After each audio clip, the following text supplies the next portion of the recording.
All right, everybody good out there? Now, this says good morning on my notes, but good afternoon, everyone. And thank you for being here, and thank you for your patience as we completed our Board of Estimates meeting this morning with Government in Action, working for the citizens of Baltimore. And before I begin today, I want to recognize our incredible and invaluable partners in this work. Joe Jones, founder and president and CEO of the Center for Urban Families and co-chair of our Guaranteed Income Steering Committee. Robert McKinney, co-founder and CEO of the Cash Campaign of Maryland. Adam Roseman, co-founder and CEO of Steady. And we have Deputy Mayor Faith Leach. We also have our other, there you are, our other co-chair, Danielle Terrain, is with us today. Our Deputy Mayor Faith Leach and Elizabeth Tatum, Deputy Director of the Mayor's Office of Recovery Program. And you can see all of our members of our steering committee and philanthropic leaders who are here with us and have been with us over the past year in this effort. We are gathered here today to announce something that will truly make a meaningful difference in the lives of young families throughout Baltimore. Almost a year ago, I promised that I would implement a guaranteed income pilot program to support our most in-need residents in our most historically disinvested communities. COVID has made that promise all the more important. Our lower income residents, particularly young parents, have faced the worst of the pandemic and the concurrent economic fallout. Our residents need us now more than ever. And today we are following through on that commitment. You heard me tease this in the State of the City, but I'm proud to announce that the Baltimore Young Family Success Fund will open up for applications on Monday, May the 2nd. This is a $5.5 million investment into the future of our city. Starting in May, the Baltimore Young Family Success Fund will provide an unconditional, let me say that again, unconditional monthly payment of $1,000 for 24 months to 200 young parents between 18 to 24 years old with limited household income. Through the Mayor's Office of Recovery Programs, we've allocated $4.8 million in American Rescue Plan funds that will be directly distributed to select recipients. Costs for the program's administration will be funded through the Mayor's Office of Children and Family Success budget, as well as our private and philanthropic donors. I want to be very clear that this is designed to supplement rather than replace the existing social safety net. To be eligible, participants in our Guaranteed Income Pilot must be residents of Baltimore City. I'll say that twice. You must be a resident of Baltimore City between the ages of 18 and 24 years old at the time of application deadline, be either the biological or adopted parents or guardians, and must have full or partial caretaking responsibilities for young people, and have income at 300% of federal poverty guidelines. This program will address income inequality by providing a buffer to help lower income families get back on their feet and allow them to focus on their financial well-being. These funds will help our young families do things like pay for daily necessities like food and clothing, help them meet rent and avoid eviction, secure transportation so they can obtain and keep employment, get their children to and from school, and spend more time with their children, pay for daycare for their kids, reduce existing debt burdens, and so much more. Guaranteed income programs have been proven across the world and now across the country to be a key tool for vastly improving financial outcomes for recipients. Studies also show that guaranteed income can reduce violent and total crime rates. Findings from SEED, the Guaranteed Income Project in Stockton, California, found that recipients found higher wage, full-time employment at twice the rate of those who were not receiving the cash payments. And in Kenya, Give Directly's Guaranteed Income Program, where they gave 75 cents per day to around 20,000 people, resulting in significant improvements in childhood nutrition. We know that hardship has been compounded by the pandemic, and this program will help combat the economic fallout from COVID-19 by assisting parents who have been the hardest hit. through the pandemic. It will put them in a position to bounce back from COVID and get their lives and their children's lives back on track. To everyone who might be skeptical about how this money is going to be spent, recipients put these kinds of unconditional payments towards their most pressing financial needs. They empower our residents to make what they believe to be the best financial decisions for them and their families. During the height of the pandemic, we allocated $6 million of our COVID relief funds to distribute one-time $400 prepaid debit cards in partnership with Open Society Institute and Baltimore's Promise to 15,000 residents in Baltimore. And the vast majority of this money was put toward household essentials, food, toiletries, and housing. In comparison, the Baltimore Young Family Success Fund will be able to provide much more focused, sustainable, and impactful outcomes for residents. This is fundamentally about putting our families in a position to succeed. We are putting money directly in the hands of our residents because they know more than anyone else what their families need to ascend the ladder of opportunity, something that has been not denied to them for far too long. I want to encourage everyone who is eligible to apply. Applications will open at 6 a.m. on May the 2nd and will go through 11:59 p.m. on May the 9th. Eligible residents can visit bemorechildren.com/guaranteed-income. That's bemorechildren.com/guaranteed-income to apply or find answers to frequently asked questions about the program. I want to thank all of our partners for making this program possible. Our steering committee led by Joe Jones and Daniel Terrain, Director of Open Society Institute, and our other members, including Councilman Torrance, who have been working tirelessly over the last year to design this pilot program. Our donors, Care First Blue Cross Blue Shield, the Annie E. Casey Foundation, the Able Foundation, the Franz Merrick Foundation, the Zeno and Isabel Krieger Fund. Also, I want to thank the Mayors for Guaranteed Income for providing technical assistance through the planning, preparation, and implementation of this project. We have also partnered with the nonprofit Cash Campaign to administer this program. So with tax time being over, we're going to put the Cash Campaign right back to work.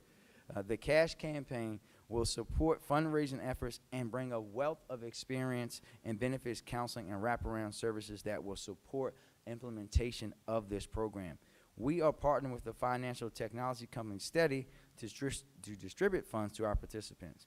We have Apt Associates, the Center for Guaranteed Income Research, and Johns Hopkins Bloomberg School of Public Health faculty who will partner with the city to evaluate the impact of this project and ensure that this is being done in the most equitable and effective way possible.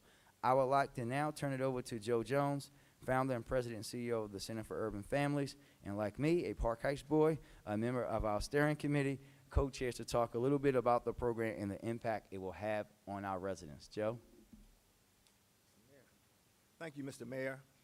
Good afternoon, everybody. About a year ago, the mayor brought together a cross-section of Baltimore stakeholders to share his vision for a guaranteed income pilot. I'm excited to be here with many members of the steering committee, including my co-chair, and I would say she even, exemplified the work by giving birth during this process. Mr. Mayor, I don't think she's eligible for okay, he said no, she's not eligible. But what this means for a city like Baltimore, and to the media, thank you all for showing up for something that means so much to families in Baltimore. The heart and soul of a municipality is its families. And the mayor charged us with making recommendations on the design of a guaranteed income pilot. And we selected young families, 18 to 24, inclusive of fathers. Let me say that again, inclusive of fathers. What we're going to do through this rigorously evaluated initiative is to, with parents, determine how best they can determine how to use resources that will allow them to do things that many of us take for granted, like providing child care, like providing transportation, like making decisions about medications over food. And that is the kind of thing that we want to use the evaluation to inform what we do. I know at the Center for Urban Families, young families who are economically aspiring are looking for support and a hand up to be able to do the things that all of us do. And with that, I want to thank you all for coming out. Mr. Mayor, thank you for charging us for this important work, and I look forward to the outcomes that come from the evaluation.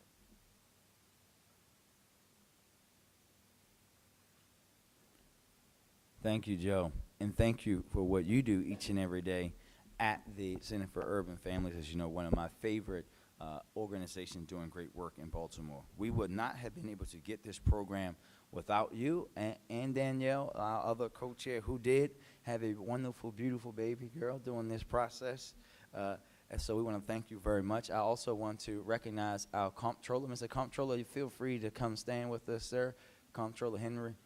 I know you've been sitting still for the last 3 hours. I figure you might want to get, all right, cool. But now I want to turn over to Robin McKinney, co-founder and CEO of the Cash Campaign, to talk about the project implementation. Robin? Good afternoon. I'm Robin McKinney. I'm the co-founder and CEO of the Cash Campaign of Maryland. Cash stands for Creating Assets, Savings, and Hope, and we are so honored to be here today and to be the nonprofit administrator for the new Baltimore Young Family Success Fund. Baltimore, do we have something for you? This is an historic opportunity, and I just want to first really thank Mayor Scott for his vision and his leadership, as well as Allie Smith, who has ably led the team to go through the 626 details that it took to get this pilot together and off the ground. Income volatility is something that impacts tens of thousands of Baltimore families. Not knowing how much you're going to earn every month means you don't know which bills you need to pay. It's a constant juggling. When you're going to pay them, are you going to have enough? Who you have to give a little bit to so that you might be able to get to the next month. Having a guaranteed income of $1,000 a month, in addition to wages, creates stability, consistency, and an opportunity for Baltimore families to move beyond paycheck to paycheck. Cash has seen the impact of unrestricted funds over the last few decades through the Earned Income Tax Credit, and most recently through the Advanced Child Tax Credit. If you give people money, they know how to best support their families. Families are the experts on what they need in order to get ahead. Like I said, this historic opportunity will not only allow families to get ahead, but will also give us the evidence that we need to show that policies like this are important, that families, again, are the best experts on their lives, and that we need to give them unrestricted, unconditional dollars to best meet their needs. So a few technical details that I just want to underscore. The application opens May 2nd at 6 a.m. and closes at 11:59 on May 9th. That's just 1 week that it's going to be open. This application is online only, so you can do it on a website, you could do it on a mobile phone. It could take up to an hour and a half. We are going to have application assistance sites located across the city that will be announced, where people can go and get help with those applications if they're needed. We really encourage applicants to use an email address when they first fill out the survey, because we'll be able to best notify you of your status in the project, and also you're able to come back to the survey if you can't fill it out in one sitting. We also want to set expectations that people could hear. It could take up to a month for people to hear if they're in the pilot or not. These 200 families that are getting this historic $1,000 a month over 2 years are going to be selected by a randomized lottery. So this isn't apply early, apply often. This is apply once and then wait. And so please be patient with us as we work through what we imagine are going to be tens of thousands of applications.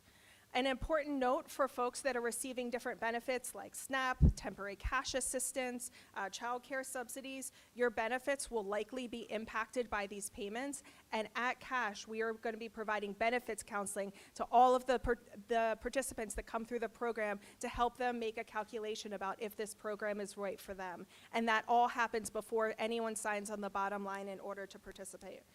So there's going to be more news to come when the application goes live, so please check back on the mayor's website as well as Cash's for updates.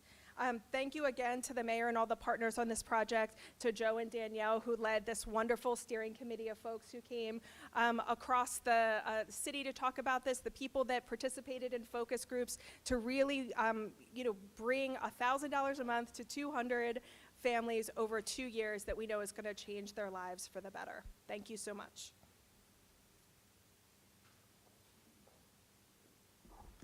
Thank you, Robin, for your support on this phenomenal program and for all that the Cash Campaign does for Baltimoreans each and every day. We look forward to continuing to work with the Cash Campaign and all of our partners to truly enhance the lives of our most in need residents. And obviously, the main takeaway here is that we are putting money directly into the hands of young families across Baltimore. So I want to turn it over to Adam Roseman, co-founder and CEO of Steady, who is working with us to ensure these dollars are distributed efficiently to our program recipients. Adam also has a special message to share with us, so stay tuned. Adam?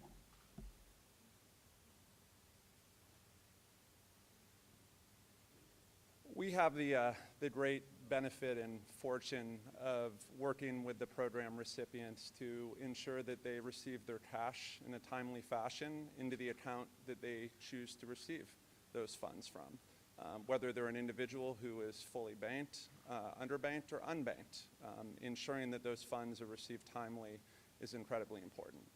The most important piece of what we're so excited to be able to provide to the city is the data, the output in terms of the data that the research partners at the Center for Guaranteed Income Research and Johns Hopkins are going to be able to take and publish research on the findings. We've had the benefit of participating in over 24 of these programs. And what we found consistently across these programs is there is nothing more empowering than having the ability to not have to worry about how to put food on the table today, about how to pay the rent check at the end of the week, and instead focus on the bigger picture. Specifically, if you're a low-income family with childcare demands, is the instance in this particular pilot. Getting yourself in financial order to the extent that you're happy with your financial position is supported tremendously by cash. And I think you're going to see through the course of this program, what we've seen is generally not just the spend going to critical expenditures that are being unmet, but a lift in income. Right? What we've seen through prior cash grant programs over the last several years is a very material lift in income based on the fact that the individuals who are recipients have the time to think about the bigger financial picture. What can they do to improve their lives? And I think that's where the empowerment concept of this comes in. So I want to thank Mayor Scott for letting us be a part of this and for his leadership. The Deputy Mayor, the Steering Committee, Robin, and with that I have a very short message from my partner who wanted to say a few words of thank you to the City of Baltimore for what you're about to undertake.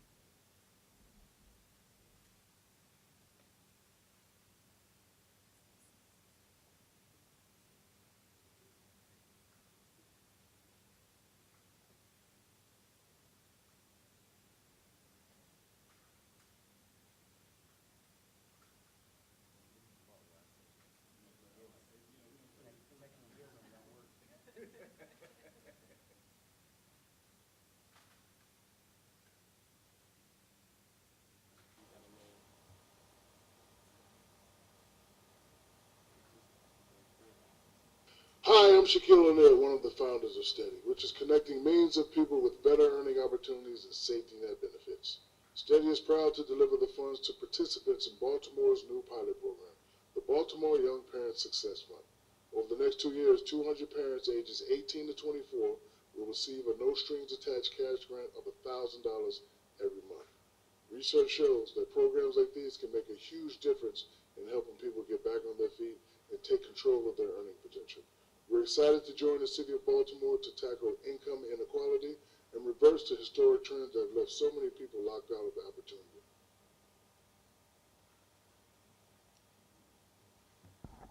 Thank you, Adam, and I think that Shaq, or the Diesel, as my generation calls him, summed it up best. The Baltimore Young Family Success Fund will make a huge impact on our residents and helping them get back on their feet and take control of their earning potential. And with that, I want to say thank you again to all of our partners for believing and working with us through this work. And we can't wait to see what happens as we get the money in the hands of our family. And with that, we'll take questions.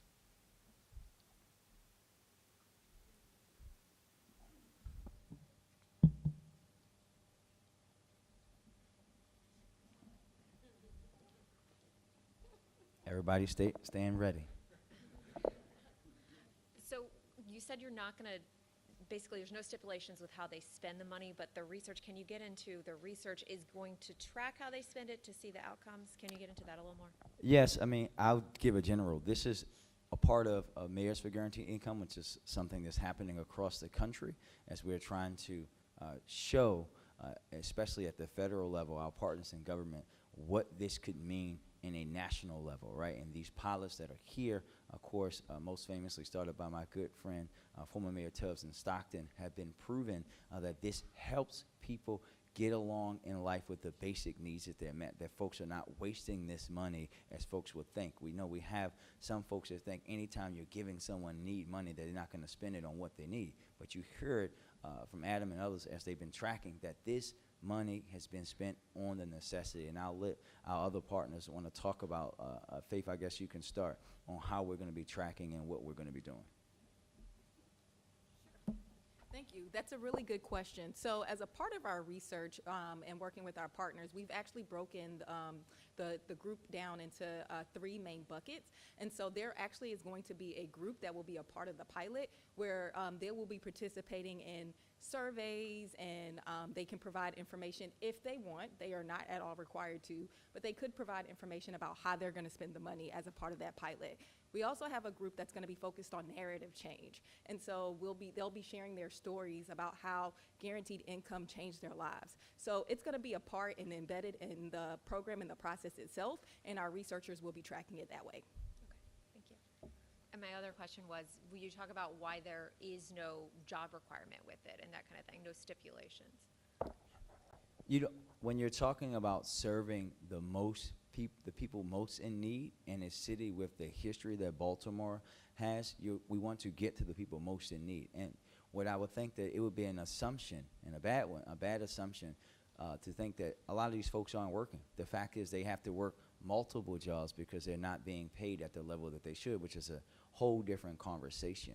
But what I think you should take away, if I am a young parent and I am working a job that requires me to leave home at 5, 6 in the morning, and I don't make enough money to buy a car or to get my car fixed, what that means for me is that that's less time than I'm spending with my young people, my children. I don't have time to be with them before school or after school.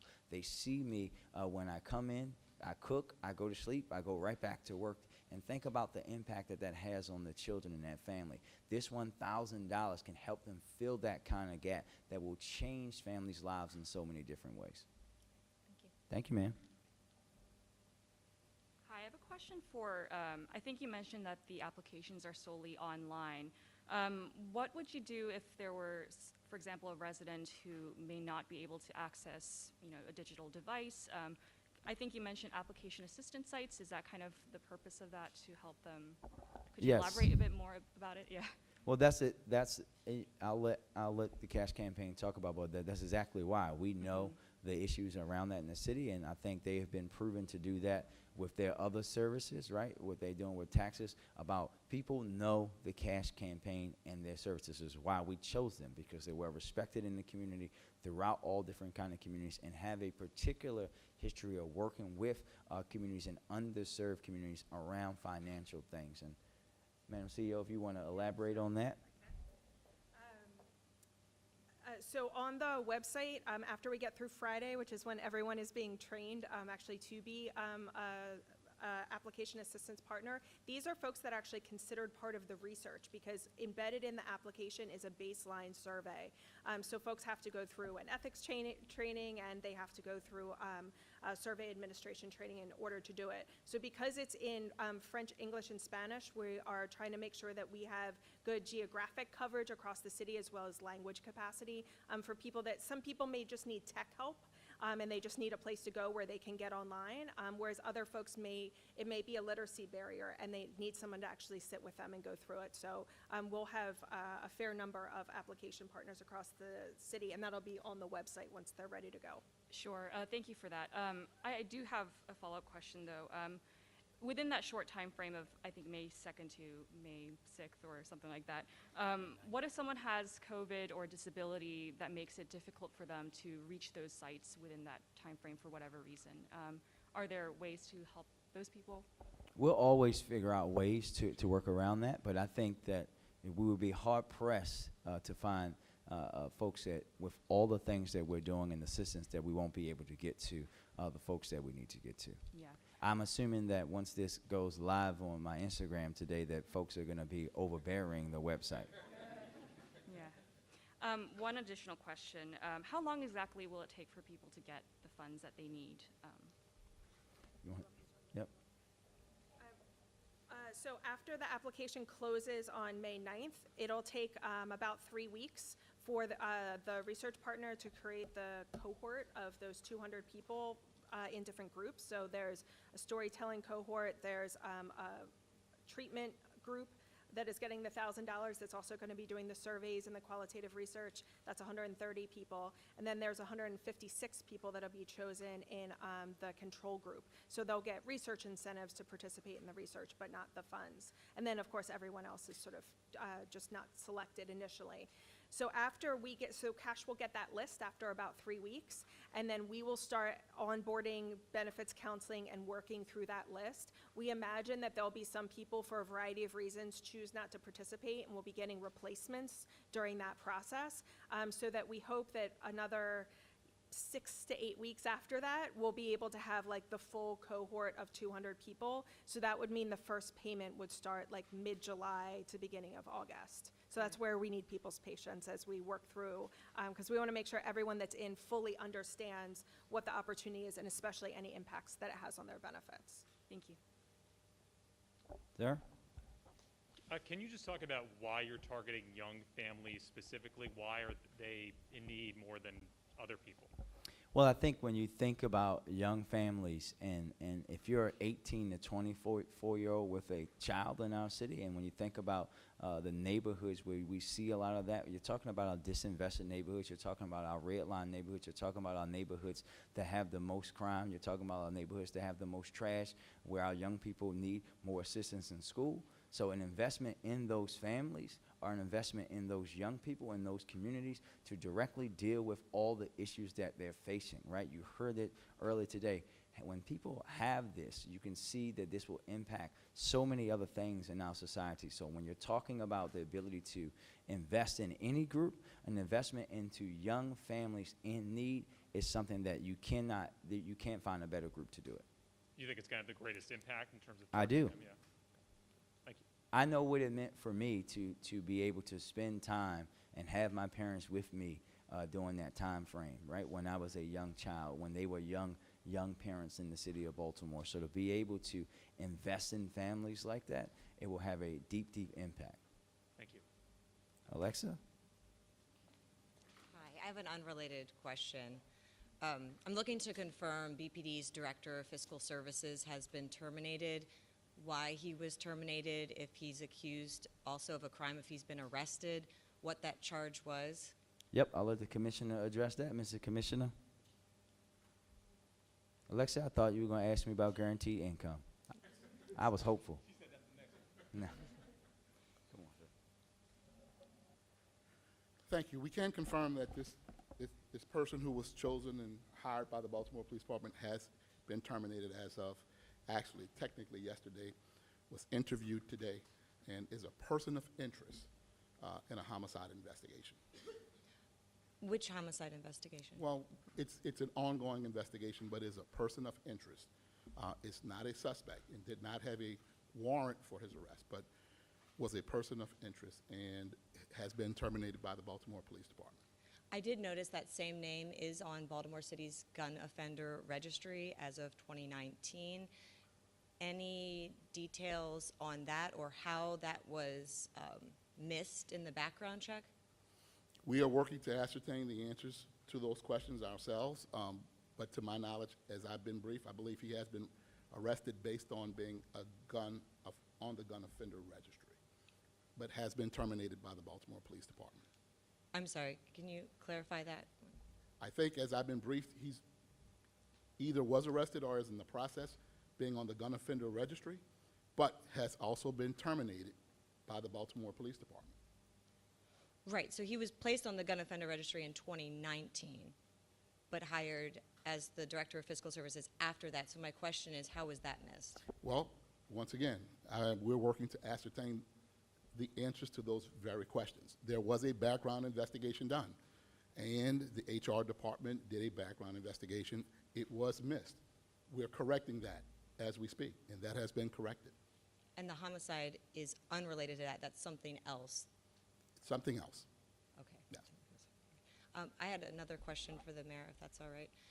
Just overall with the violence, I know you were asked yesterday about the 100th homicide. We've had 2 more since then.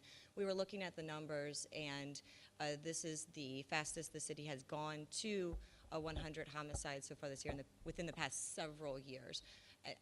I'm being direct, but do you take responsibility for that?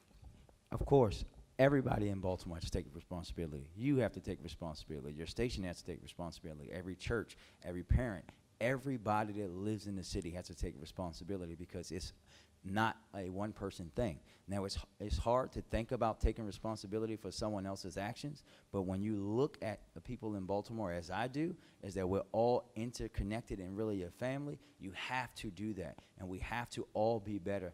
But for me, Alexa, as I said yesterday, whether it's 1 or 100, it's far too many. And what we're going to continue to do is focus on the immediate and the long term of things that we can do that will prevent and reduce homicides in the city of Baltimore, ultimately understanding that we know people make bad decisions. Thank you. Thank you, everybody. Oh, sorry, ma'am. I didn't see you back there. It's all right, I'm tiny. Hi. Just going back to the program, if their financial situation changes within the 24 months and they fall above poverty, will they still continue to receive this $1,000? Yep, that's a question I will kick over, but I believe the answer is yes. It's where you are when we start the program. And is this, can 2 people in the same household receive it? Ah. Technically. Yeah, technically, however, extremely unlikely in a lottery. Unless somebody, if they get this, I'm going to ask them to play the Mega Millions for me. Okay. Thank you, guys. Thank you. Yeah, One just more? one question. Yep, you're fine. Not related to this, unfortunately, but I just wanted to get your opinion on something, Mr. Mayor. County Executive Ashesky says that he's talked to you about the county and the city co-running the wastewater treatment system, and a consultant's report has that was released last year also recommends that that happens. Considering the problems at the Back River Treatment Plant, which is obviously in the county, is it time now to consider a city and county governing arrangement in your view? For me, what we're considering is how we can improve this system and how the city of Baltimore can continue to improve the system, working with our regional partners and the county executive, who actually was in the city last night for me with an event. We're going to always work to improve what we have. We know that this is a big asset for the citizens of Baltimore, and that's the way we're going to focus on it as we continue to work with our partners in the county and our other customers around water and all water wastewater matters. Thank you. Thank you, everybody.